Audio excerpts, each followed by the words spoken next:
সকল ধন এবং সম্পদের মূল মালিক হচ্ছেন আল্লাহ পাক। সমস্ত ধন সম্পদের মালিক কে? আল্লাহ সুবহানাহু ওয়া তাআলা। কোরআনে কারীম বলছে, লিল্লাহি মা ফিস সামাওয়াতি ওয়া মা ফিল আরদ। আকাশ এবং জমিনের ভিতরে যা কিছু আছে সব কিছুর মালিকানা কার? জোরে বলেন কার? আল্লাহ রাব্বুল আলামিন হচ্ছেন এর একচ্ছত্র মালিক। সুতরাং বান্দাদের কাছে কিছুদিনের জন্য এগুলিকে আমানত রাখা হয়েছে। আমাদের ঘর আছে, বাড়ি আছে, ব্যবসা আছে, বাণিজ্য আছে, জায়গা আছে, জমিন আছে, গরু আছে, বাছুর আছে, এই সবগুলি কিছুদিনের জন্য আমাদের কাছে কি রাখা হয়েছে? আমানত। আমানতের মাল আপনি আপনার ইচ্ছা মতো খরচ করতে পারবেন না। আমানতের মাল কি ইচ্ছা মতো খরচ করা যায়? যায় না। আমানতের মালকে খরচ করতে হলে মূল মালিকের ইচ্ছা অনুযায়ী খরচ করতে হবে। মূল মালিককে আল্লাহ রাব্বুল আলামিন বলছেন, ইন্নাল্লাহা ইশতারা মিনাল মুমিনিনা আনফুসাহুম ওয়া আমওয়ালাহুম বিআন্না লাহুমুল জান্নাহ। আমি আমার মুমিনের জান এবং মালকে খরিদ করে নিয়েছি, বিনিময় জান্নাত দিয়ে দিয়েছি। তোমার কাছে যে জান আছে, মাল আছে, এটা তোমার নয়, এটা আমার আমানত তোমার কাছে। সুতরাং এই আমানত খরচ করতে হবে মূল মালিকের ইচ্ছা অনুযায়ী। সমাজের এক শ্রেণীর লোক প্রচুর বিত্তের মালিক হবে, সমাজের এক শ্রেণীর লোক প্রচুর বিত্ত এবং সম্পদের মালিক হয়ে ভোগ বিলাসের আনন্দের স্রোতে ভেসে যেতে থাকবে, নিজেকে ভাসিয়ে দেবে। আর এক শ্রেণীর লোক অনাহারে অর্ধাহারে কষ্ট করবে। এ বিধান ইসলামের নয়। কেউ থাকবে 10 তলায় আর কেউ থাকবে গাছতলায়, কেউ খাবে পোলাও, কোরমা, বিরিয়ানি, আর কারো কিসমতে মরুচ পোড়াও হবে না। এ বিধান আল্লাহর নয়। ইসলামের বিধান হচ্ছে এই যে আল্লাহ যে সব সম্পদ মানুষকে দান করেছেন, এই সম্পদের ভিতরে বিত্তহীনদের অধিকার রাখা হয়েছে। বিত্তহীন যারা গরিব, যাদের কিছু নাই, তারা আপনার করুণার পাত্র নয়। কি বলেন? তারা কি ধনীদের করুণার পাত্র? কোরআনে কারিমে আল্লাহ বলেন, ওয়াল্লাযীনা ফী আমওয়ালিহিম হাক্কুল লিসসাইলি ওয়াল মাহরুম। ধনীদের সম্পদের ভেতরে গরিবদের, বিত্তহীনদের অধিকার রয়েছে। সে অধিকার আদায় করে দাও। দান করা এমনি দিয়ে দেওয়া এক জিনিস। গরিবদেরকে, বিত্তহীনদেরকে ইসলাম করুণার পাত্র বানায় নাই, বলেছে অধিকার। অধিকারটা বড় মজবুত কথা, এ কথার লোড আছে, ওয়েট আছে। আপনার আমার সম্পদের, অর্থাৎ যাদের বিত্ত আছে, বিত্ত সম্পদওয়ালা সম্পদশালী লোকেদের সম্পদের ভেতরে গরিবদের অধিকার রয়ে গেছে। সে অধিকার আদায় করতে হবে। ইসলাম সকল মানুষের দারিদ্র দূর করে বেঁচে থাকার মৌলিক অধিকার প্রতিষ্ঠিত করেছে। রাসূল করিম সাল্লাল্লাহু আলাইহি ওয়াসাল্লাম বলেছেন, লাইসা লি ইবনি আদম হাক্কুন সিওয়া হাযিহিল খিসাল, বাইতুন ইয়াসকুনুহু ওয়া সাওবুন ইউয়ারি আওরাতাহু ওয়া জালফাল খুবজি ওয়াল মা। আখরাজাহু তিরমিজি। তিরমিজি শরীফের হাদিসের ভেতরে এসেছে, রাসূল করিম সাল্লাল্লাহু আলাইহি ওয়াসাল্লাম বলেছেন, প্রত্যেকটি বনি আদমের তার বাস করার জন্য একটা গৃহ, এবং লজ্জা ঢাকার জন্য, শীত নিবারণের জন্য তার বস্ত্র, আর ক্ষুধা মিটাবার জন্য তার পানি আর রুটি ইত্যাদির ব্যবস্থা করতে হবে। চাই সে মুসলমান হোক, আর হিন্দু হোক, আর খ্রিস্টান হোক। বনি আদম, আদমের সন্তান যে মানুষ, যে তার এই অধিকার ইসলাম প্রতিষ্ঠিত করেছে। আজ বলা হচ্ছে খাদ্য, বস্ত্র, বাসস্থান সমাধান দেবে অমুকরা তমুকরা, এরকমের স্লোগান হয় না? ওরা দিতে পারবে না, ওরা দিতে পারে নাই। খাদ্য, বস্ত্র, শিক্ষা, চিকিৎসা, বাসস্থানের গ্যারান্টি দিয়েছে কোরআন, দিয়েছে আল্লাহ রসুল জনাবে মুহাম্মদ রাসূলুল্লাহ সাল্লাল্লাহু আলাইহি ওয়াসাল্লাম। ইসলাম অর্থনৈতিক নিরাপত্তার জন্য যে সব পন্থা অবলম্বন করেছে সেটা হচ্ছে যে সমাজের কর্মক্ষম সকল ব্যক্তি রুজির জন্য পরিশ্রম করবে, কেউ বসে থাকতে পারবে না। এটা হচ্ছে ইসলামের নিয়ম, কেউ বসে থাকতে পারবে না। কোরআনে কারীম বলছে ফাইযা কুদিয়াতিস সালাতু ফান্তাশিরু ফিল আরদ ওয়াবতাগু মিন ফাদলিল্লাহ। ফাইযা কুদিয়াতিস সালাত, যখন তোমার নামাজ সম্পূর্ণ হয়ে গেল, ফান্তাশিরু ফিল আরদ, ছড়িয়ে পড়ো আমার জমিনের উপরে, ওয়াবতাগু মিন ফাদলিল্লাহ, আর আমার অনুগ্রহ অনুসন্ধান করো। রুজি কামানো কোনো খারাপ জিনিস না। কেউ মনে করে সারাদিন বসে বসে আল্লাহর জিকির করব, কেউ দুনিয়াটারে ঝামেলা মনে করে জঙ্গলে চলে যেতে চায়। এটা নিয়ম না। আপনি বসে থাকতে পারবেন না, আপনাকে কাজ করতে হবে। রুজি কামাই করাটাকে কোরআনে কারিমে এতটা সম্মান দিয়েছে যেটাকে ফদলুল্লাহ বলা হয়েছে। ফদলুল্লাহ এটা আল্লাহর অনুগ্রহ, সুবহানাল্লাহ বলেন। এটাকে ফদলুল্লাহ বলা হয়েছে, এটা জিনাতুল্লাহ বলা হয়েছে। আপনি যে কাপড় চোপড় ব্যবহার করেন, এই কাপড় চোপড়ের ব্যাপারে আল্লাহ পাক প্রশংসা করেছেন, কাপড় চোপড় সুন্দর পরতে বলেছেন। তারপরে রুজি রোজগার হালাল করতে বলা হয়েছে, এবং রুজি কামাবার ব্যাপারে হালাল ভাবে রুজি কামাবার জন্য ইন্সপিরেশন দেওয়া হয়েছে কোরআন এবং হাদিসে। রাসূল করিম সাল্লাল্লাহু আলাইহি ওয়াসাল্লাম বলেছেন আল কাসিবু হাবিবুল্লাহ, সহস্তে যে উপার্জন করে সে আল্লাহর বন্ধু। যে ব্যক্তি ঠেলা গাড়ি চালায়, কুলি মজুর রিক্সা চালায়, নিন্দা নাই, তাকে নিন্দা করা যাবে না। রিক্সাওয়ালাও একটা গুরুত্বপূর্ণ দায়িত্ব পালন করছে। কুমার, কামার, তাঁতি, জেলে, ধোপা, নাপিত সবাই কাজ করছে। প্রত্যেক কাজের সম্মান ইসলাম দেয়, সুবহানাল্লাহ কোন। সমস্ত কাজের সম্মান আছে, শুধুমাত্র সম্মান নাই চুরির কাজের, ডাকাতির কাজের, সন্ত্রাসের কাজের, চাঁদাবাজির কাজের, মাস্তানির কাজের। এই সব কাজ নিন্দনীয় এবং এই সব কাজ নিতান্ত বাজে কাজ। এ কাজের কোনো সম্মান নাই। সম্মান হচ্ছে নিজের হাতে কামাই করে সারা দিনে এক মুঠো খাবারও যদি খান, আপনার খাবারের চাইতে হালাল খাবার কারো হতে পারে না। আল্লাহর বন্ধু সোজা কথা না। আল কাসিবু হাবিবুল্লাহ, সহস্ত উপার্জনের এত বরকত। সেজন্য অর্থনৈতিক নিরাপত্তার জন্য সমাজের প্রত্যেকটি কর্মক্ষম লোককে কাজ করতে হবে। কি করতে হবে? নামাজ পড়া হয়ে গেছে, এখন আর বসে থাকা চলবে না, নেমে পড়ুন কাজের জন্য, আল্লাহর অনুগ্রহ অনুসন্ধান করুন। এরপরে আল্লাহ পাক বলছেন আমার অনুগ্রহ রুজি কামাও, আর রুজি কামাবার সময় ওযকুরুল্লাহ যিকরান কাসীরা লাআল্লাকুম তুফলিহুন।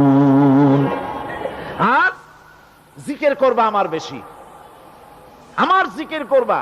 বলা হচ্ছে রুজি অনুসন্ধান করো, আর বলা হচ্ছে আমার জিকির করো। তো জিকির আর রুজি সন্ধানের ভিতরে সামঞ্জস্য কি? সামঞ্জস্যটা হচ্ছে এই যে আপনি যখন উযকুরুল্লাহ কাসীরান, আপনাকে বেশি করে জিকির করতে হবে। জিকির মানে কি? স্মরণ করা। জিকির মানে কি? স্মরণ করা। আল্লাহকে স্মরণ করেন। রুজি যখন কামাতে যাবেন স্মরণ করবেন কারে? চিল্লায় কোন কারে? আপনি রুজি কামাবার জন্য চাকরি করতেছেন,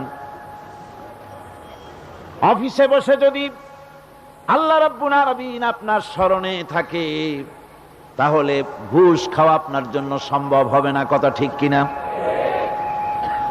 আল্লাহ পাক বলছেন রুজি কামাবার জন্য তুমি যে পরিশ্রম করবে, ওই পরিশ্রমের সময় বেশি বেশি জিকির করো, আমারে স্মরণ রাখো। অফিসে বসে যখন তুমি কাজ করবে, আমি যদি স্মরণে থাকি, তাহলে তুমি ঘুষ খাইতে পারবে না। তুমি জমিন চাষ করবে, জমিন চাষ করার সময় আমি যদি তোমার স্মরণে থাকি, জমিনের আইল ঠেলা তোমার পক্ষে সম্ভব হবে না।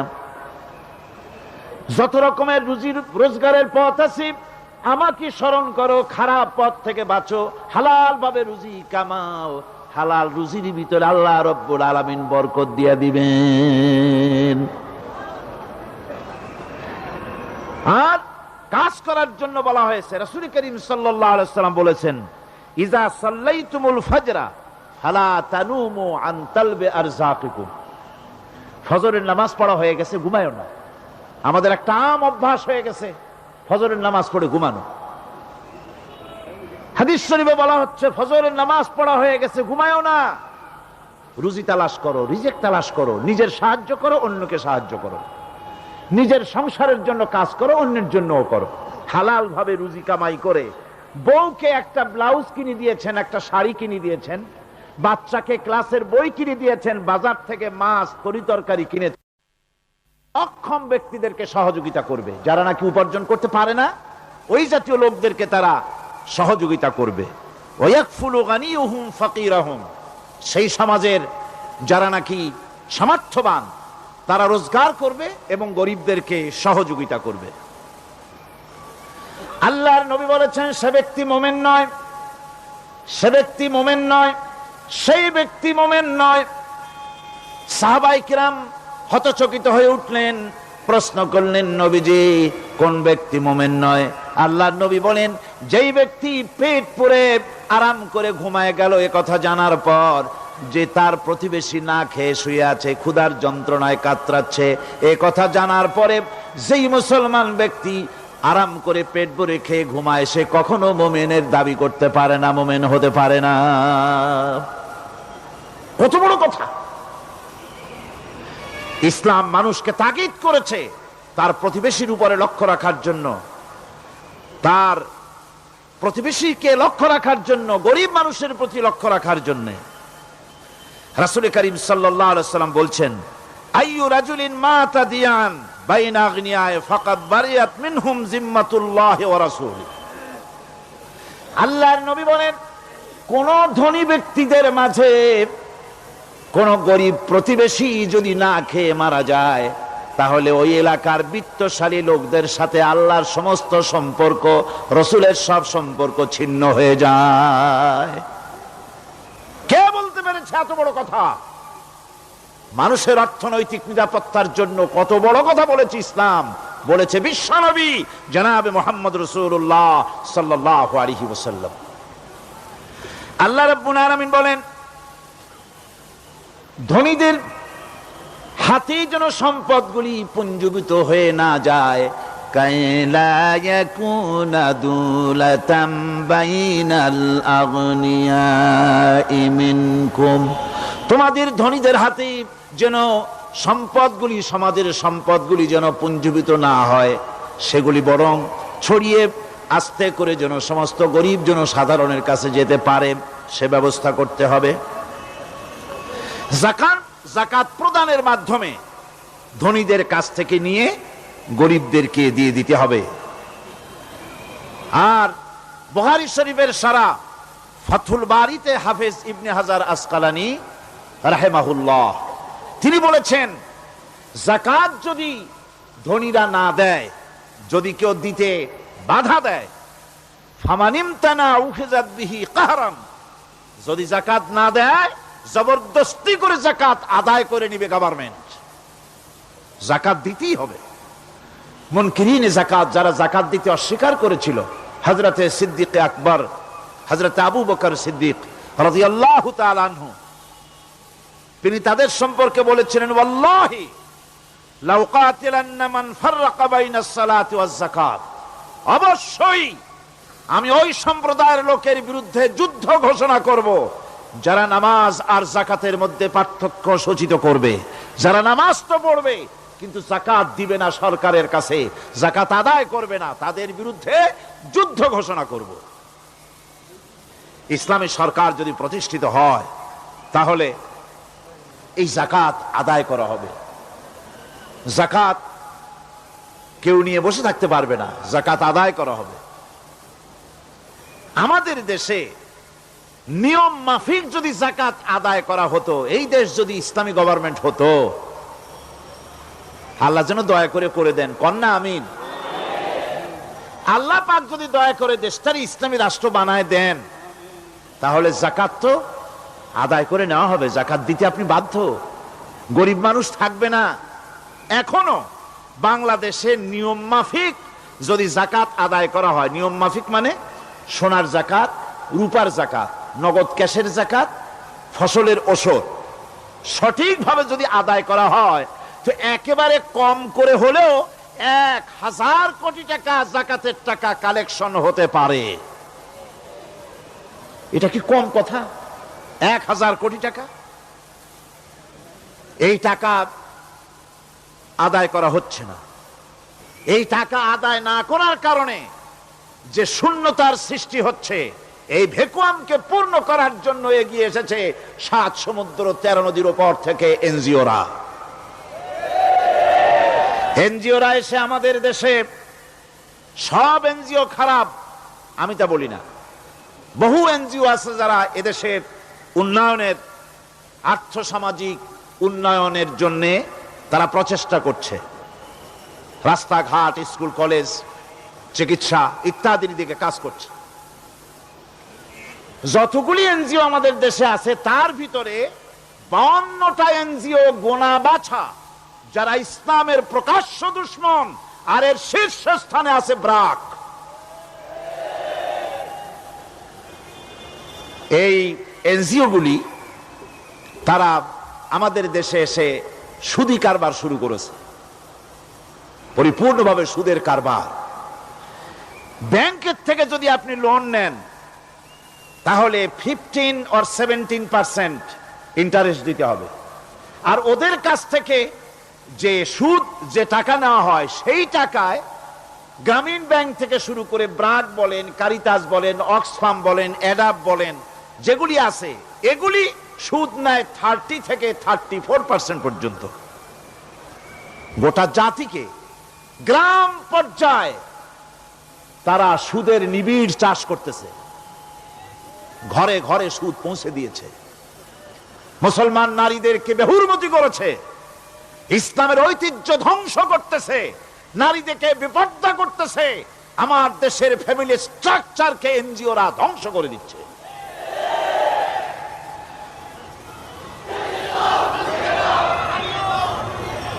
সুতরাং এনজিওরা এই সুযোগটা পেত না। যদি জাকাত কালেকশন করা হতো আর জাকাত দিয়ে, জাকাত যে সব জায়গায় খরচ করতে হয় সেই খরচ করার জায়গাগুলিতে সঠিকভাবে যদি ব্যয় করা হতো, এই অবস্থা হতো না। বাংলাদেশে সম্পদের অভাব নাই। যারা বলে বাংলাদেশ গরিব, আমি তাদের সাথে একমত নই। আক্ষরিক অর্থে বাংলাদেশ গরিব নয়, বাংলাদেশে সম্পদ আছে। বাংলাদেশে যে জিনিসটার অভাব সেটা হচ্ছে ইনসাফ ভিত্তিক বন্টনের অভাব। এখানে কেউ তো 1000 বিঘা জমির মালিক, বিঘা বুঝেন না কি কন আপনারা? কানি। কেউ তো 1000 কানির মালিক, আর কারো তো রান্নাঘর উঠাবার জায়গা নাই। কথাটাই ঠিক কিনা? কেউ তো শত শত কোটি টাকা, কত কোটি টাকা যে আছে তা হিসাব করে মাসখানেক লাগবে, গুনিয়া খুলেইতে পারবে না। আর কারো তো একটা ট্যাবলেট কেনার পয়সা নাই। সুতরাং আমার দেশে যেভাবে গরিব বলা হয় আক্ষরিক অর্থে ওইভাবে আমার দেশ গরিব নয়। আমাদের দেশে সম্পদ আছে, বহুত জমি অনাবাদি ফেলে রাখা হয়েছে। রাসূল করিম সাল্লাল্লাহু আলাইহি ওয়াসাল্লাম বলেছেন, সেই ব্যক্তির জমিন রাখার অধিকার নাই যে ব্যক্তি তা চাষের আওতায় না আনে। আছে না বহুত জমি পড়িয়া? আবাদযোগ্য জমি আমাদের দেশে আছে যা, তার 2,40,00,000 একর। আমাদের ভূমি সম্পদ রয়েছে, বনজ সম্পদ যা আছে সেটা হচ্ছে 32,53,860 একর জুড়ে বিরাট বনজ সম্পদ আমাদের আছে। ভূমি সম্পদ আছে, বনজ সম্পদ আছে। আমাদের রয়েছে পানি সম্পদ, প্রায় 250 নদী, 3,600 বর্গ মাইল জুড়ে নদীগুলো প্রবাহিত আছে। আমাদের পানি সম্পদ আছে। আমাদের গ্যাস সম্পদ আছে, যে গ্যাস অন্তত 100 বছর চলতে পারে। প্রত্যেক বাড়িতে বাড়িতে গ্যাসের সংযোগ দিলেও 100 বছরে ফুরাবে না। আলহামদুলিল্লাহ কইতে ইচ্ছা করে না? জোরে কোন আলহামদুলিল্লাহ। আমাদের গ্যাস সম্পদ রয়েছে, আমাদের মৎস্য সম্পদ আছে, পশু সম্পদ আছে, কৃষি সম্পদ আছে, আরো রয়েছে বিপুল জনশক্তি।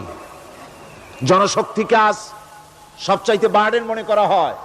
জনশক্তিকে বলা হয় বাংলাদেশের সবচাইতে বড় সমস্যা জনশক্তি সমস্যা। এটা হচ্ছে যে সরকার আসে তারই ভূতে পায়, যে যায় লঙ্কা সে আর মানুষ হালে ফেরে না, মানুষগুলি তার জন্য জ্বালা। অথচ এই মানব শক্তি হচ্ছে শ্রেষ্ঠ শক্তি। ইউনিভার্সিটি জনমের মতো না বাড়াইয়া, এখন তো ইউনিভার্সিটি দাবি করতেছে সকলে, গ্রামে গঞ্জে থানায় রান্নাঘরে সব জায়গায় কয় আমাদের ইউনিভার্সিটি দাও। আর ইউনিভার্সিটির ফজিলত কি তা তো আমরা দেখতেইছি। এর থেকে বেশি করে পলিটেকনিক ইনস্টিটিউট, ভোকেশনাল ইনস্টিটিউট ইত্যাদি যদি বানানো হতো, ভিক্ষার হাতকে কর্মীর হাতে যদি পরিণত করা যেত, মানুষগুলিকে যদি কর্মক্ষম করা যেত, তাদেরকে যদি মডার্ন টেকনোলজি যদি শিক্ষা দেওয়া যেত, তাহলে এই মানব শক্তি রপ্তানি করে বা পৃথিবীর বিভিন্ন দেশ থেকে মূল্যবান বৈদেশিক মুদ্রা অর্জন করা যায়। সেটা না করে মানুষ হইছে জ্বালা, জনমের মতো এদেরকে মারো।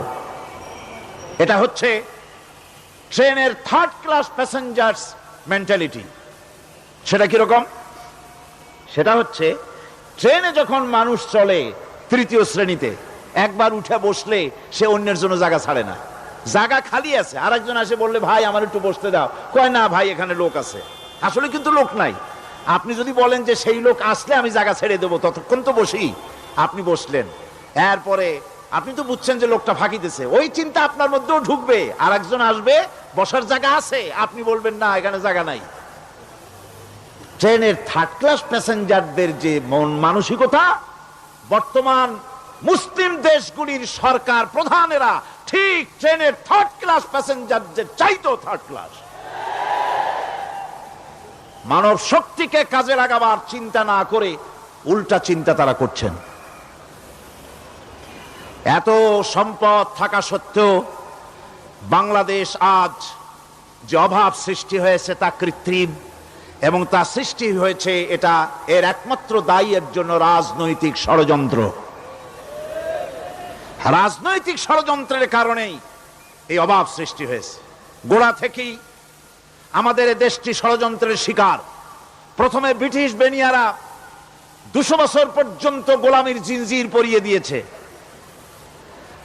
200 বছর গোলামির পর দ্বিজাতি তত্ত্ব এবং মুসলিম সংখ্যাগরিষ্ঠতার ভিত্তিতে 47-এর আজাদি, তারপর পশ্চিমাদের শোষণ বঞ্চনা থেকে মুক্তি লাভের জন্য 71-এর আজাদি,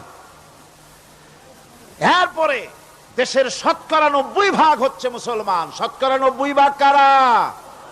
চিল্লায় বলেন না কারা? পৃথিবীর এই দ্বিতীয় বৃহত্তম মুসলিম জনগোষ্ঠীকে খ্রিস্টান আর ইহুদিরা তারা চেয়েছে জনগণকে খ্রিস্টান বানাতে। আমাদের দেশের জনগণকে তারা চায় খ্রিস্টান বানাতে। যারা কমিউনিস্ট তারা চায় আমাদেরকে নাস্তিক বানাতে। আর পার্শ্ববর্তী দেশের পেইড এজেন্ট যারা আমাদের দেশে আছে তারা চায় পৃথিবীর নিকৃষ্টতম কুফরি মতবাদ, ধর্ম নিরপেক্ষ মতবাদের মাধ্যমে গোটা জাতিকে ধর্ম থেকে দূরে সরিয়ে দিতে চায়। সুতরাং এই ষড়যন্ত্রের শিকার হয়ে আছে বাংলাদেশ। বাংলাদেশের এই আর্থসামাজিক প্রেক্ষাপটে ইসলামের বিধান ছাড়া, আল্লাহর দেওয়া বিধান ছাড়া এর কোনো মুক্তি নাই, এর নাজাতের কোনো পথ নাই। আল্লাহ রাসূল ক্ষমতা আরোহণ করলেন, রাষ্ট্রের মালিক হলেন, প্রেসিডেন্ট হলেন। রাসূলুল্লাহ কি হলেন? আল্লাহর নবী প্রেসিডেন্ট হলেন। সমাজের গরিব দুঃখীদের ব্যাপারে নবীজি বললেন, মান তারাকা মালান ফালওয়ারাসাতিহি ওয়া মান তারাকা দিয়ান আও কুল্লা ফালিয়াতিনি ফাইন্না মাওলাহু, রাওয়াহুল বুখারী।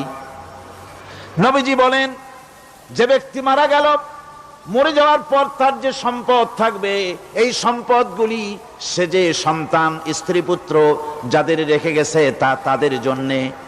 আর যদি সে ঋণগ্রস্ত, যদি ঋণ অবস্থায় সংসারকে রেখে যে থাকে, তাহলে তার ঋণের বোঝা, ঋণের পরিশোধের দায়িত্ব আমি মুহাম্মদ সাল্লাল্লাহু আলাইহি ওয়াসাল্লাম নিয়ে নিলাম। সমাজের যার কোনো অভিভাবক নাই, তার অভিভাবক আমি মুহাম্মদ সাল্লাল্লাহু আলাইহি ওয়াসাল্লাম। যার কোনো অভিভাবক নাই, সেজন্য আমার কাছে চলে আসে। ইসলামী রাষ্ট্র এই বিধান পেশ করেছে। এর চাইতে সুন্দরতম বিধান পৃথিবীতে আর কেউ দিতে পারে নাই। সেজন্য সেই সমাজে চুরি বন্ধ হয়েছে, ডাকাতি বন্ধ হয়েছে, জেনা বন্ধ হয়েছে, সব বন্ধ হয়ে গিয়ে সুন্দর একটি সমাজ প্রতিষ্ঠিত হয়েছিল। আর রাসূল বলেছিলেন, খাইরুল কুরুনে কারনি, সর্বশ্রেষ্ঠ যুগ হলো আমার যুগ। সুবহানাল্লাহি বিহামদিহি। মানুষ দরজা খুলে ঘুমায়েছে, কারো ক্ষুধার কষ্ট নাই, পড়ার কষ্ট নাই, খাবারের চিন্তা নাই, চুরি ডাকাতির ভয় নাই, ভয় মুক্ত। ওই যে গতকাল বলেছিলাম, যেমন একটা সমাজ আসবে, খাব্বাব চিন্তা করো না, আমি কসম করছি এমন একটা সমাজ প্রতিষ্ঠিত হবে যেই সমাজে চুরি ডাকাতি জেনা ব্যভিচার হত্যা ধর্ষণ কোনো ভয় থাকবে না। লা ইয়াখাফু ইল্লাল্লাহ, আল্লাহ ছাড়া কারো কোনো ভয়, মনের ভিতরে ভয় থাকবে না। ওয়ালাকিন্নাকুম তাস্তাজিলুন, তোমরা বড্ড তাড়াহুড়ো করতেছো, বেসবর হচ্ছ, সবর করো, তাড়াহুড়ো করো না। এমন সমাজ আসবে। রাসূলুল্লাহ এরকম একটা সমাজ গোটা পৃথিবীবাসীকে উপহার দিতে পেরেছিলেন না পারেন নাই? পেরেছিলেন কিনা? সেই কথাই আল্লাহ রাব্বুল আলামিনের কথার সঙ্গে বার মিলান। লাইসাল বিররা আন তুওয়াল্লু বুজুহাকুম কিবালাল মাশরিকি ওয়াল মাগরিব। পূর্ব পশ্চিমে কত মাথা ঘুরালে, চেহারা ঘুরালে, এটাই কিন্তু তোমার পুণ্যবান হওয়ার জন্য, নেককার হওয়ার জন্য যথেষ্ট নয়। বরং যথেষ্ট হলো আল্লাহর প্রতি ঈমান আনো, কিতাবের প্রতি, পরকালের প্রতি, ফেরেশতার প্রতি, নবীদের পরে ঈমান আনো। আর আল্লাহর মহব্বতে, আল্লাহর প্রেমে উদ্বুদ্ধ হয়ে আর একটা বড় কাজ করো, সেটা হলো ওয়াতাল মালা আলা হুব্বিহি যাবিল কুরবা ওয়াল ইয়াতামা ওয়াল মাসাকিন ওয়াবনাস সাবিল ওয়াস-সাইলিনা ওয়া ফির রিকাবি ওয়া কামাস সালাতা ওয়া আতাজ যাকাত والموفون بعهدهم إذا عاهدوا والصابرين في البأساء والضراء وحين البأس أولئك الذين صدقوا وأولئك هم المتقون।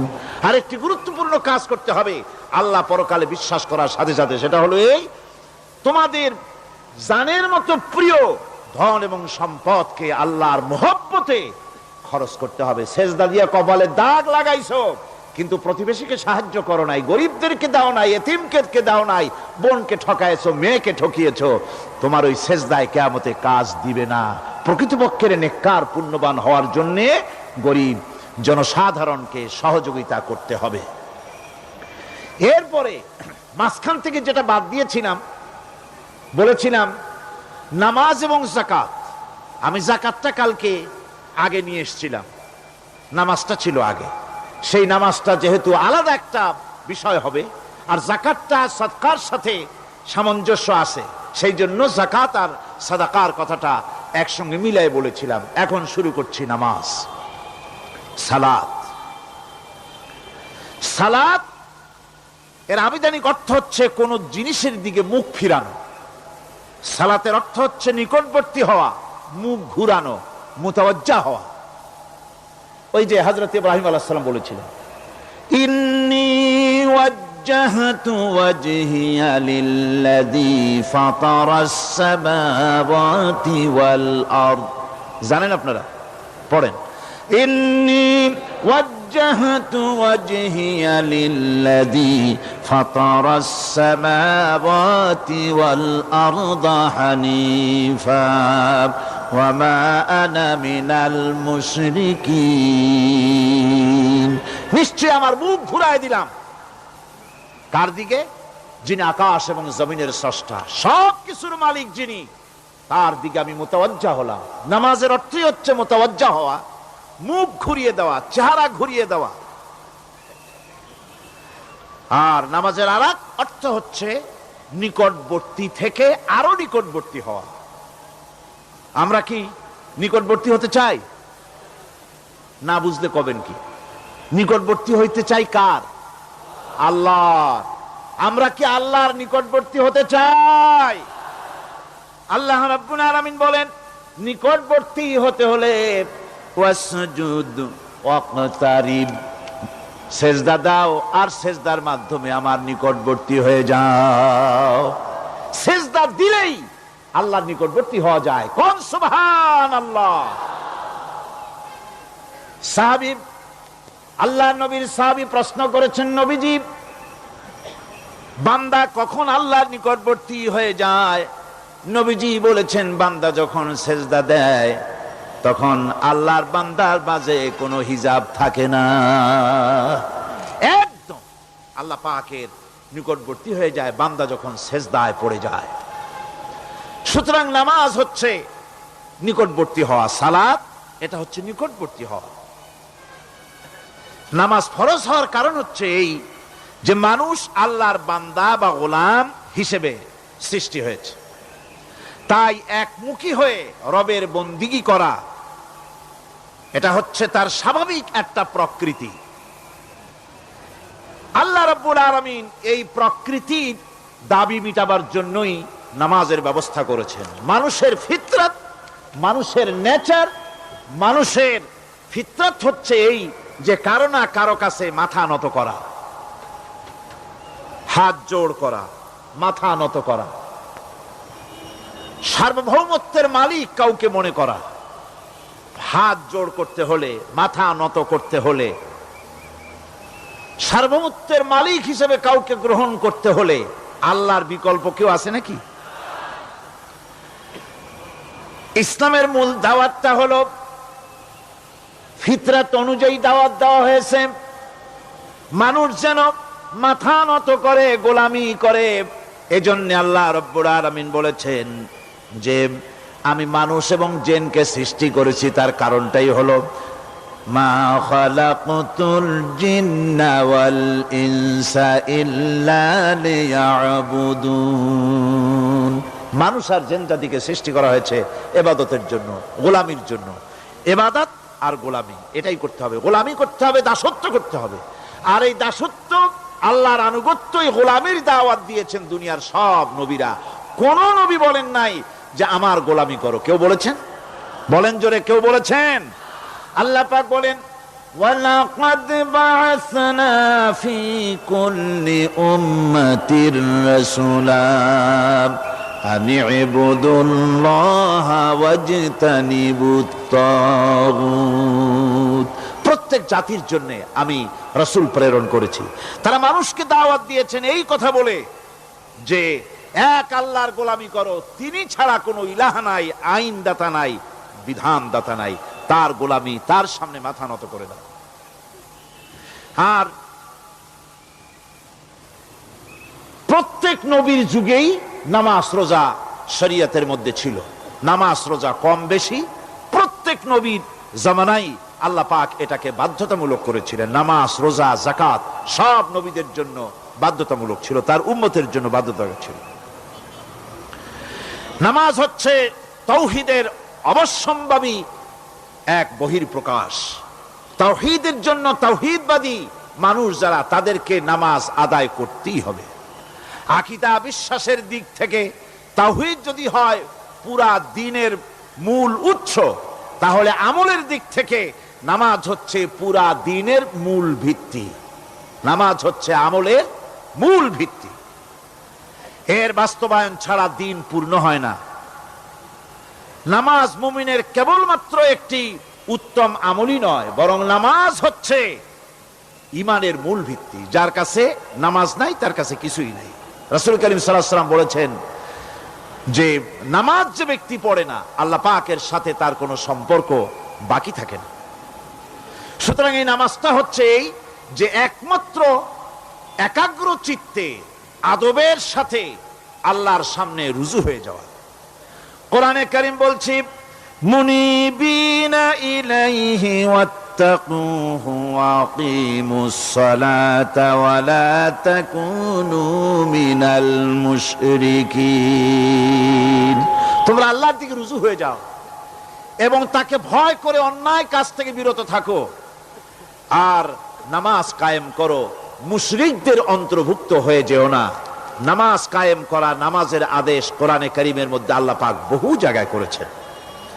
ঈমানের পর নামাজই হচ্ছে সবচেয়ে বড় জরুরি। একজন মানুষ ঈমান আনলো, যেমন কালকে একজন ঈমান এনেছে, ঈমান আনার সাথে সাথে তার প্রথম কাজ কি বলুন? বলেন প্রথম কাজ কি? ফজরের নামাজের আগে একজন ইসলাম কবুল করলেন, তার প্রথম দায়িত্ব নামাজকে আদায় করে দেওয়া, ফজরের নামাজ পড়াম। জোহরের আগেই কেউ ঈমান আনলো, তার প্রথম দায়িত্ব জোহরের নামাজ আদায় করা। আসরের নামাজের আগে ঈমান এনেছে, তার প্রথম দায়িত্ব হলো আসরের নামাজ আদায় করা। তার মানে হলো ঈমান আনার পর একজন ঈমানদারের প্রথম দায়িত্ব হচ্ছে নামাজ। গুরুত্বপূর্ণ বিষয়, খুব ভালো করে শুনতে হবে, ইয়াদ রাখতে হবে প্রত্যেকটি মুসলমানের। এই নামাজ কি জিনিস, কেমনে আদায় করতে হবে, আদায় না করলে কি হবে, গুরুত্বপূর্ণ এই কথাগুলি প্রত্যেকের স্মরণ রাখতে হবে। হযরত মূসা আলাইহিস সালামকে আল্লাহ রাব্বুল আলামিন ওহী প্রদান করলেন। যেদিন ওহী দিলেন, ওহী দিয়ে সেই মুহূর্তে আল্লাহ পাক তাকে শোনালেন, ইন্নানি আনাল্লাহ লা ইলাহা ইল্লা আনা ফা'বুদনি ওয়া আকিমিস সালাতা লিযিকরি। নিশ্চয়ই আমি আল্লাহ, আমি ছাড়া কোনো ইলাহ নাই, আমার গোলামি করো, আমার দাসত্ব করো, আর আমার শরণার্থে নামাজ কায়েম করো। নামাজ নামাজ নামাজ কায়েম করতে হবে, এটাই হচ্ছে ইমানের সবচেয়ে বড় দাবি। অন্যত্র আল্লাহ পাক বলছেন, কুল ইন্না হুদাল্লাহি হুয়াল হুদা ওয়া উমিরনা লিনুসলিমা লিরাব্বিল আলামিন। হে নবী বলুন, প্রকৃতপক্ষে আল্লাহর হেদায়েত হচ্ছে সঠিক হেদায়েত। সত্যিকারের হেদায়েত কার হেদায়েত? আল্লাহ পাকের হেদায়েত। এবং তার পক্ষ থেকে নির্দেশ করা হয়েছে যে সারা জাহানের মালিকের সামনে মাথা নত করে দাও। মাথা নত করবেন কার কাছে? আল্লাহ পাকের কাছে। ওয়া আনাকিমুস সালাতা ওয়াত্তাকুহু ওয়া হুয়াল্লাযী ইলাইহি তুহশারুন। আর নামাজ প্রতিষ্ঠা করো, আল্লাহ রাব্বুল আলামিনের ভয়তে সমস্ত অপরাধমূলক কাজ থেকে, অসামাজিক কার্যকলাপ থেকে বিরত থাকেও। আর একদিন মনে রেখো, তোমাদের সকলকেই আল্লাহ রাব্বুল আলামিনের দরবারে উপস্থিত হতে হবে। নামাজ ঈমান থাকা না থাকার প্রমাণ। ঈমান আছে কি ঈমান নাই এর প্রমাণ কি? নামাজ। আল্লাহ পাক বলছেন, ফালা সাদ্দাকা ওয়ালা সাল্লা ওয়ালাকিন কাযযাবা ওয়া তাওয়াল্লা। কিন্তু না সে সত্য মেনে নিল, আর না সে সালাত আদায় করলো, বরং সত্যকে মিথ্যা মনে করে ফিরে গেল। নামাজটাই হচ্ছে একজন মানুষের, সে মুমিন না কাফের তা প্রমাণ করার জন্য, এটাই হচ্ছে মূল কথা। কিয়ামতের দিন মানুষ যে জাহান্নামে যাবে, জাহান্নামের জন্য, জাহান্নামে যে সব কারণে যাবে তার মধ্যে বড় কারণ কালকে বলেছিলাম, দেখি মনে আছে নাকি? বড় কারণ কয়টা? কয়টা? আলহামদুলিল্লাহ মনে আছে। আল্লাহ রাব্বুল আলামিন বলেন, ইয়াতাসাআলুনা আনিল মুজরিমিন। কিয়ামতের দিন অপরাধীদেরকে জিজ্ঞেস করা হবে, মা সালাকাকুম ফি সাকার, জাহান্নামে কেন আসছো? জবাবে তারা বলবে, ক্বালু লাম নাকু মিনাল মুসাল্লিনা ওয়া লাম নাকু নুতঈমুল মিসকিন। নামাজ পড়ি নাই, আর এতিম মিসকিনদের খেতে দেই নাই, এই কারণেই জাহান্নামে এসেছি। কল নাউযুবিল্লাহ। নামাজ যারা পড়বে না জাহান্নামে যেতে হবে। কোথায় যেতে হবে? কেউ কেউ মনে করতে পারবেন নামাজের ওয়াজ তো বহু শুনছি, এর চাইতে গুরুত্বপূর্ণ জিনিস আর নাই। নামাজের চাইতে গুরুত্বপূর্ণ ইবাদত আল্লাহর সৃষ্টি করেন নাই। মুসলমানের জন্য সর্বশ্রেষ্ঠ ইবাদত কি? চিল্লা এখন জোরে বলেন কি? এই নামাজ আকসার মানুষের নামাজ হয় না। যারা আমরা নামাজ পড়ি, বহু লোকের নামাজ পড়ে ঠিক, কিন্তু নামাজ আদায় হয় না।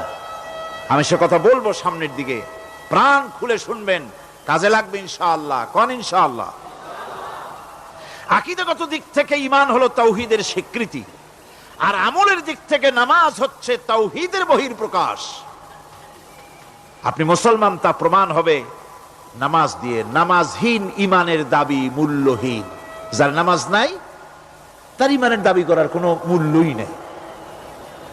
অনেক এরকম কথা বলে, হুজুর আমি মানুষটা নিতান্ত খারাপ না, যাই মনে করেন, গ্রামে রাস্তা বানাইছি, ব্রিজ করে দিয়েছি, কালভার্ট করেছি, এতিম মিসকিনরে তাও মাঝে মধ্যে খাবার দেই। নামাজ হচ্ছে ইসলামের গণ্ডির মধ্যে প্রবেশের প্রমাণ। কোরআনে কারীম বলছে, ফাইন তাবু ওয়া আকামুস সালাতা ওয়া আতাউজ যাকাতা ফাইখওয়ানুকুম ফিদ্দীন। সূরা তওবা এসেছে। তারা যদি তওবা করে আর নামাজ কায়েম করে, যাকাত যদি আদায় করে, তাহলে এখন তোমাদের সে দ্বীনি ভাই, এখন ভাই হয়ে গেল। একটু আগে ছিল কাফের মুশরিক, এখন তোমার দ্বীনি ভাই। দ্বীনের গণ্ডির মধ্যে প্রবেশ করা কলেমা পড়ার সাথে সাথেই নামাজ। নামাজ হচ্ছে দ্বীনের প্রধান গেট, দ্বীনের প্রধান তোরণ। দ্বীনের মধ্যে প্রবেশ করার জন্য এই গেট দিয়ে প্রবেশ করতে হবে। সুতরাং এই নামাজের এতই গুরুত্ব দেওয়া হয়েছে। ইসলাম যদি ক্ষমতায় আসে, আল্লাহ যেন এনে দেন, জোরে কোন আমিন। ইসলাম যদি ক্ষমতায় এসে যায়, রব্বুল আলামিন তাফসীরের মাহফিল, কোরআন সামনে নিয়ে আশা করে তোমার দরবারে দোয়া করি, এই বিশাল জনসমুদ্রের দোয়া কবুল করো মাবুদ গো, এই বাংলাদেশকে ইসলামের দেশ বানাইয়া দাও। দেশটা যদি ইসলামের হয়ে যায়, আইন যদি আল্লাহর হয়, শাসন যদি সৎ লোকেরা করে, রব্বুল আলামিন কোরআন শরীফে বলেন, তাহলে তারা 4টা কাজ করবে। আল্লাযীনা মাক্কান্নাহুম ফিল আরদ আকামুস সালাতা ওয়া আতাউজ যাকাত ওয়া আমারু বিল মা'রুফি ওয়া নাহাউ আনিল মুনকার। মুমিনরা ক্ষমতায় এসে প্রথম যে কাজটা করবে, প্রথমে ক্ষমতা এসেই নামাজ বাধ্যতামূলক করবে। প্রথম কি? ওয়াজ নসিহতে অনুরোধ করা হবে না, বাবাজিরা আল্লাহর রাস্তায় নামাজটা পড়ে না। রেডিও এবং টেলিভিশনের মাধ্যমে রাষ্ট্রপ্রধান অর্ডার করে দিবেন, আজ থেকে বাংলাদেশের 12 কোটি তাওহীদি জনতা, নারী পুরুষ যারা আকেল বালিগ, সকলের জন্য নামাজ বাধ্যতামূলক, নামাজ পড়তেই হবে। এটা অর্ডার। বেলা যখন 1টা বেজে যাবে, বেলা যখন 1টা বাজবে, সমস্ত মসজিদে আজান শুরু হয়ে যাবে। আজানের সাথে সাথে অফিস, আদালত, কল কারখানা, ক্ষেত খামার, শিক্ষাঙ্গন সব ডেডলক হয়ে যাবে। আধা ঘন্টার জন্য বন্ধ হয়ে যাবে। যারা মুসলমান অফিসে, কলেজে, ইউনিভার্সিটিতে, সর্বত্র তারা নামাজের জন্য প্রস্তুতি নেবেন। আধা ঘন্টার ভিতরে নামাজ আর খানা সেরে আবার কলেজ চলবে, বিশ্ববিদ্যালয় চলবে, কল চলবে, কারখানা চলবে, ক্যান্টনমেন্ট চলবে, সেক্রেটারিয়েট চলবে, সব আপন গতিতে চলতে থাকবে। আল্লাহর রহমত, বরকত আকাশ ফেরে নাজিল হয়ে যাবে। আর এই অর্ডার যে দেওয়া হবে, নামাজ পড়বেন, সেখানে থানায় যখন আজান হবে, থানায় আজান হয়ে গেছে, থানার স্টাফ, পুলিশ যারা আছে জামাতে খাড়া হয়ে যাবে, ইমামতি করবেন ওসি সাহেব।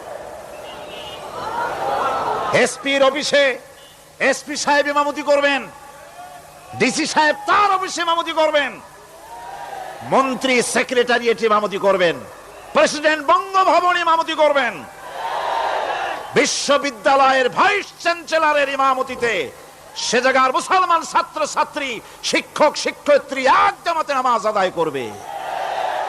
এই যদি হয় চিত্র দেশের, অপরাধ থাকবে? থানায় ওসি সাহেব নিজেই যদি জামাতের ইমামতি করেন, এইভাবে নামাজ আদায় করেন পুলিশদের নিয়ে জামাতে, ঘুষ আর খাবে তারা? এসপি সাহেবের অফিসে, ডিসি সাহেবের অফিসে মন্ত্রীরা যদি এভাবে নামাজ কায়েম করে, তাহলে কি অন্যায় অপরাধ কিছু থাকবে সমাজে? থাকবে না। সুতরাং নামাজ বাধ্যতামূলক করে দেওয়া হবে। নামাজ বাধ্যতামূলক, সকলকে নামাজ পড়তে হবে। নামমাত্র মুসলিম জাতির রাষ্ট্র ক্ষমতা গ্রহণ করাই হলো ইসলামী শাসন ব্যবস্থা নয়। ইসলাম ক্ষমতায় গিয়া অমুসলিমদের উপরে শাসন জারি করবে, আর অন্যান্য সরকারের মতো আমোদ ফুর্তি করে রাস্তাঘাট বানায় টানায় সিটে শুয়ে থাকবে, তা না। রাস্তা হবে, ঘাট হবে, কলেজ হবে, সব হবে, কিন্তু যারা মুসলমান তাদেরকে নামাজ পড়তে হবে। গোটা জনগণকে শাসক আর শাসিত উভয় গোলাম হবে আল্লাহ। উভয় গোলাম হবে কার? তখন প্রেসিডেন্টের বাবার ক্ষমতা নাই নিজের কোন আইন চালু করে, পার্লামেন্টের বাবার ক্ষমতা নাই ইসলামের বিরুদ্ধে টু শব্দটি করতে পারে। সেখানে শাসক আর শাসিত, শাসক আর শাসিত হয়ে যাবে একজন এক হুকুমদাতার গোলাম। সেই হুকুমদাতাকে ইনিল হুকুমু ইল্লা লিল্লাহ আলা লাহুল খালকু ওয়াল আমর। প্রেসিডেন্ট থেকে শুরু করে শাসক আর শাসিত সব আইন মানবে ওই আল্লাহ রব্বুল আলামিনের, যিনি এই তামাম জাহান সৃষ্টি করেছেন। সৃষ্টি যার আইন চলবে সেই আল্লাহ রব্বুল আলামিনের, এবং তার আইনের সার্বিক অনুসরণ করে চলতে হবে সকলকে।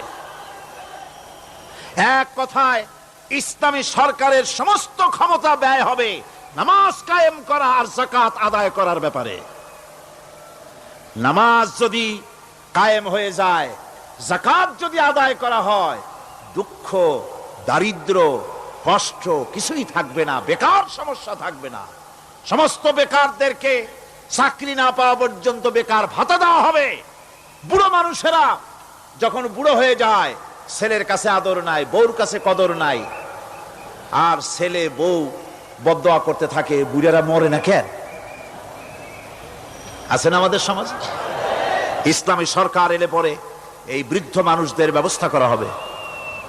তাদের প্রতি এই ধরনের অসদাচরণ কেউ করতে সাহস পাবে না। সুতরাং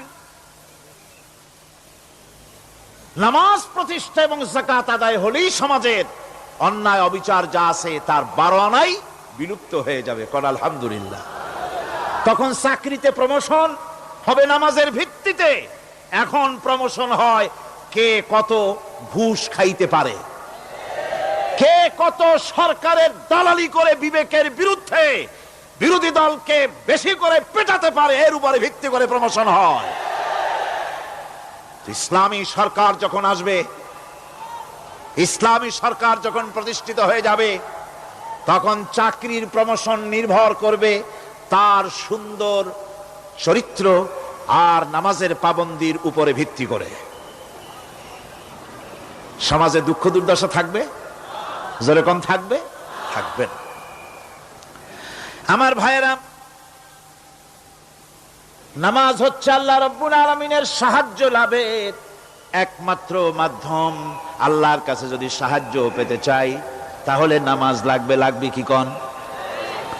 ولقد أخذ الله ميثاق بني إسرائيل وبعثنا منهم 12 نقيا وقال الله إني معكم لئن أقمتم الصلاة।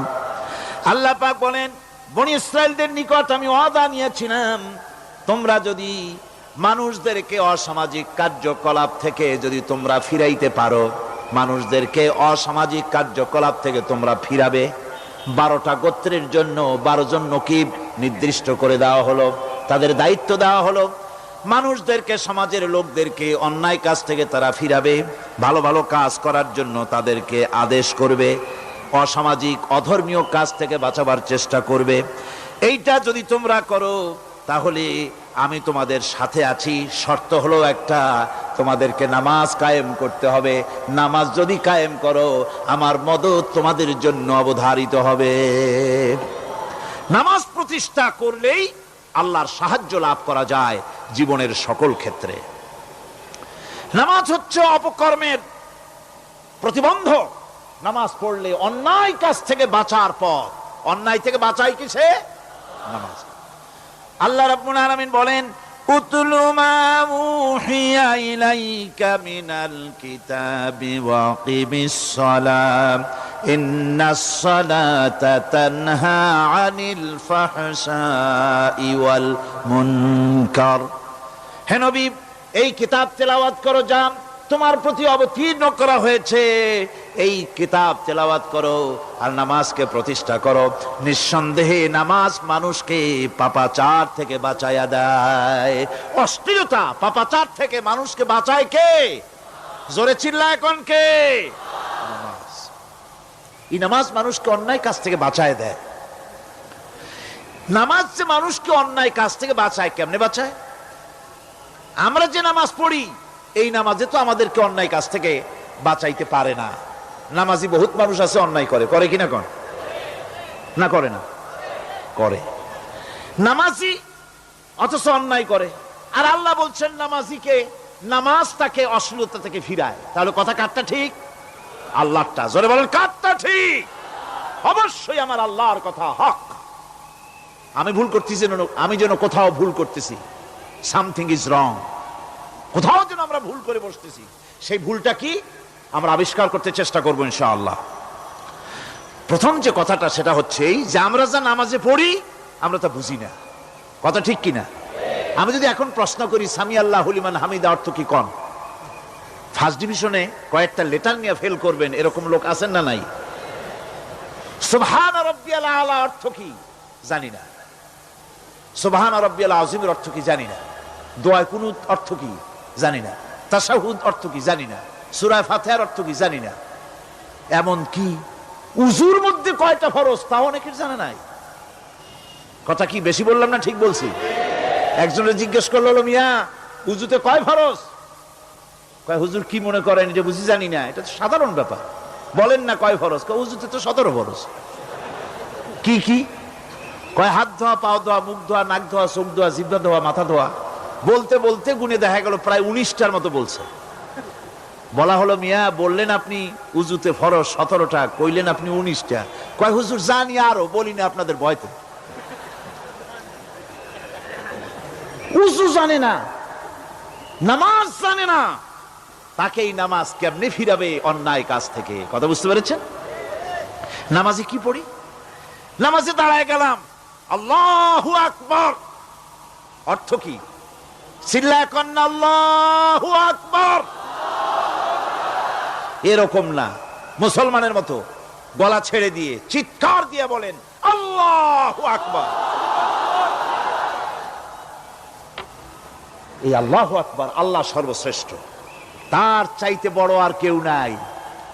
এই কথা দিনরাত 24 ঘন্টার ভিতরে শত শতবার বলি, একবার দুইবার না, শত শতবার বলি আল্লাহ সর্বশ্রেষ্ঠ। এই কথা বলার পরেও মনের মধ্যে অন্য কেউ বড় হয়, আল্লাহর বড়ত্ব যেভাবে মুখ দিয়া বলি ওইভাবে কার্যত পালন করি না।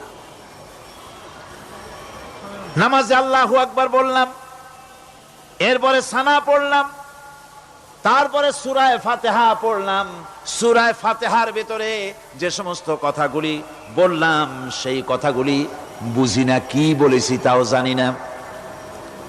এরপরে সুবহান রাব্বিয়াল আলা বলেছি, সুবহান রাব্বিয়াল আযীম বলেছি, সামি আল্লাহু লিমান হামিদা বলেছি, অর্থ কি জানি না।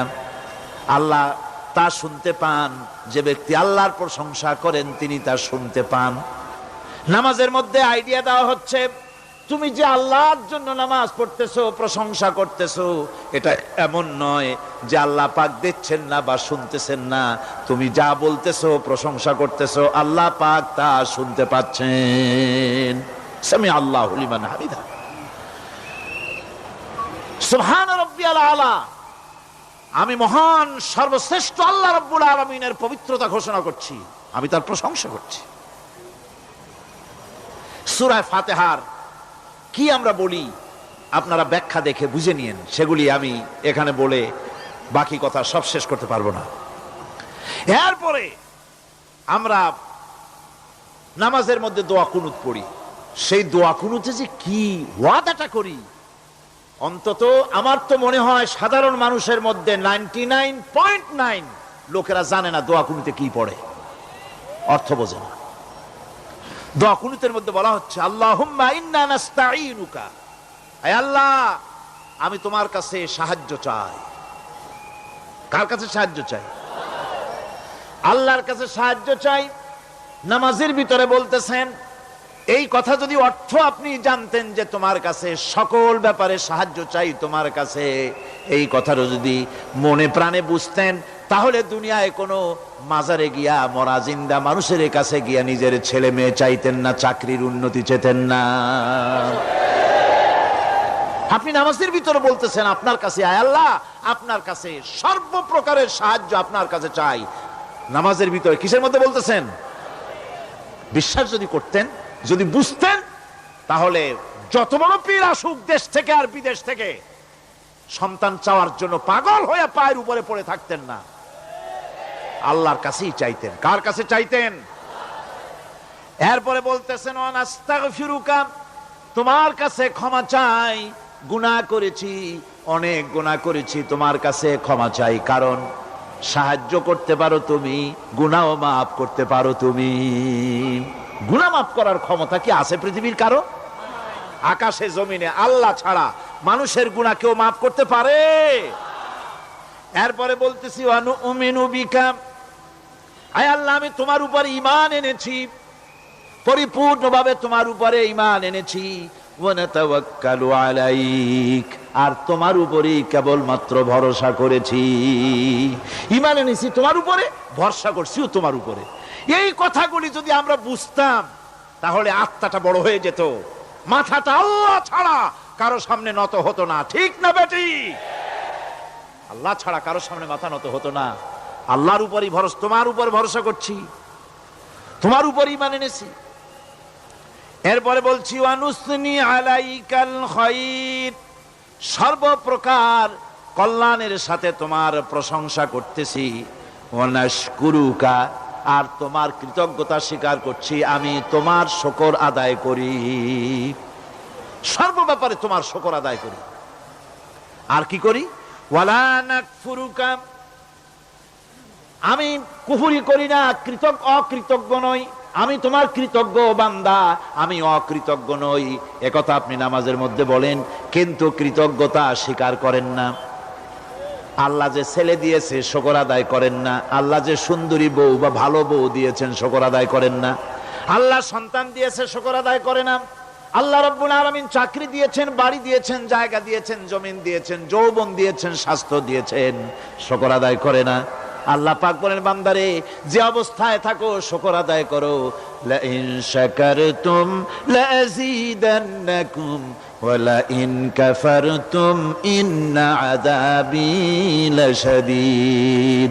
আমার নিয়ামতের শুকর যদি আদায় করো আমি বেশি করে বাড়ায় দেব, আর যদি শুকর আদায় না করো তাহলে মস্ত বড় শাস্তি রেখে দিয়েছি। সব ব্যাপারে শুকর আদায় করো, আমার নিয়ামতের শুকর আদায় করো। চোখ দিয়া দেখতে পাও, কও আলহামদুলিল্লাহ। মুখ দিয়া কথা বলতে পারো, কও আলহামদুলিল্লাহ। যা খাও মজা লাগে, বলো আলহামদুলিল্লাহ। কাজ করতে পারো, বলো আলহামদুলিল্লাহ। সব ব্যাপারে আল্লাহর শুকর আদায় করতে হবে। শুকরিয়া আদায় করলে রব্বুল আলামিন তারে আরো বাড়ায় দিবেন। এই কথাই বলতেছি, আল্লাহ শুকর করি, আর তোমার সাথে আমি কুফরি করি না, কৃতজ্ঞ আমি নই। ওয়া নাখলাউ ওয়া নাতরুকু মান ইয়াফজুরুকা, আর আমি ওয়াদা করতেছি এই কথা, তোমার সাথে যারা প্রকাশ্য দুশ্মনী করে, যারা প্রকাশ্য গুনার মধ্যে লিপ্ত আছে আর তোমার সাথে দুশ্মনী করে, ওদের সাথে আমার সমস্ত সম্পর্ককে ছিন্ন করে দিলাম। দেখছেন নামাজে কি কইলেন আপনি? আপনি নামাজে কত বড় কথা বললেন। ওয়ানাতুরুকু মান ইয়াফজুরুকা, আয় আল্লাহ, আমি ওয়াদা করছি তোমার সাথে যারা দুশ্মনী করে, যারা প্রকাশ্য গুনাহ করে, তাদেরকে আমি পরিত্যাগ করছি, তাদের সাথে আমার কোনো সম্পর্ক নাই। এই কথা বলার পরে আপনার সম্পর্ক কার সাথে একটু চিন্তা করেন তো। আপনার বন্ধু কারা? ইলেকশন আসলে ভোট দেন কাদেরকে? কাদের চা খাওয়ান, কাদের চান্দা দেন? একটু চিন্তা করেন, অঙ্কের সাথে মিলাই নেন। তাহলে দেখুন, মুখে বলে এক কথা, কাজে করে আর একটা। আরে কি কয়? চিল্লায় কোন? আরে কি কয়? আর এই মুনাফিকি করতেছেন কার সাথে? আল্লাহর সাথে। কোন নাউজুবিল্লাহ।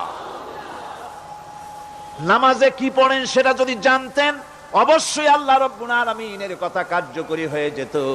ইন্নাস সালাতা তানহা আনিল ফাহশাই ওয়াল মুনকার। নামাজ মানুষকে পাপের কাজ, অশ্লীলতা থেকে ফিরাতে পারে। আল্লাহ ইন্না বসায়ছেন, নিশ্চয়ই, বেশক, অবশ্যই নামাজ পাপ থেকে ফিরাবে। কিন্তু কেমনে ফিরাবে নামাজ তো বুঝি না। নামাজ তো বুঝি না, খালি সেজদা দেয় জনমের মতো। আর সেজদা কি? নামাজে যদি দেখে ইমাম দেরি করতেছে, আত্তাহিয়াত পড়তে দেরি হয়ে যাচ্ছে, পিছন থেকে সিগন্যাল মারে, ঠিক কিনা? বেয়াদব, বেয়াদব। তোমার নামাজ, তোমার আত্তাহিয়াত আগে শেষ হয়েছে, তাতে কি হয়েছে? চুপ করে বসে থাকো। ইমামকে কাশি দিয়া সতর্ক করার অধিকার তোমার নাই। যদি ইমামকে সতর্ক করার জন্য কাশি দিয়ে থাকো, তোমার নামাজ ফাসেদ হয়ে যাবে। এটা ফাজলামি করার জায়গা না, এটা নামাজ। এর নাম কি? ধীরে সুস্থে নামাজ পড়তে হবে। অনেকে মসজিদটালে মনে করে জেলখানা, ঢুকতে যত দেরি, বেরোতে পারলে যেন বাসে যান ছটফট করে। সিনেমার মধ্যে গিয়ে ঘন্টার পর ঘন্টা বসে থাকে, খারাপ লাগে না? মসজিদে কেরাত যদি একটু লম্বা পড়ে, পিছনে বসে খালি কি যে করে, মনে মনে বলতে থাকে যে ইমাম এমন কাঁচা ছাড়া ছাড়ি না। আর গান যখন শোনে, শুনতেই থাকে, কত মজা, ঘুম আসে না। নাউজুবিল্লাহ। সুতরাং নামাজে কি পড়েন সেটা আপনাকে বুঝতে হবে। এরপরে বলা হচ্ছে, আল্লাহুম্মা ইয়্যাকা না'বুদু ওয়া লাকা নুসাল্লি। আয় আল্লাহ তাআলা, আমি একমাত্র তোমার গোলামি করি। নামাজে বলতেছেন একমাত্র তোমার গোলামি করি। আর নামাজ থেকে বেরিয়ে আসার পর ওজনে দিলেন কম, খাদ্যে দিলেন ভেজাল, মানুষের জমিনের আইল ঠেললেন, বোনেরে ঠকালেন, মেয়েকে ঠকালেন, মিথ্যে কথা বললেন, আর নামাজে বলে আসছেন আল্লাহ তোমার ইবাদত করি। এই বুঝি তোমার ইবাদতের নমুনা? এই বুঝি তোমার ইবাদতের নমুনা? মুনাফিক। নামাজ বোঝে নাই, পাপ তারে ফিরে, নামাজ তাকে পাপ থেকে বাঁচাতে পারে না। হায় আল্লাহ, একমাত্র তোমার গোলামি করি, ওয়ালা কানু সল্লি, আর একমাত্র তোমার উদ্দেশ্যেই নামাজ পড়ি। মানুষে দেখাবার জন্য পড়ি না, নামাজটা পড়ি কার জন্য? কার জন্যে? এরপরে বলছি, অনাসজুদু ওয়া ইলাইকা নাসআ। আয় আল্লাহ, আমি একমাত্র তোমাকেই সেজদা করি, আমার সমস্ত চেষ্টা সাধনা তোমার জন্য নিবেদিত। আমার চেষ্টা, আমার জিহাদ, আমার আন্দোলন, আমার বাঁচা, আমার মরা, আমার ব্যবসা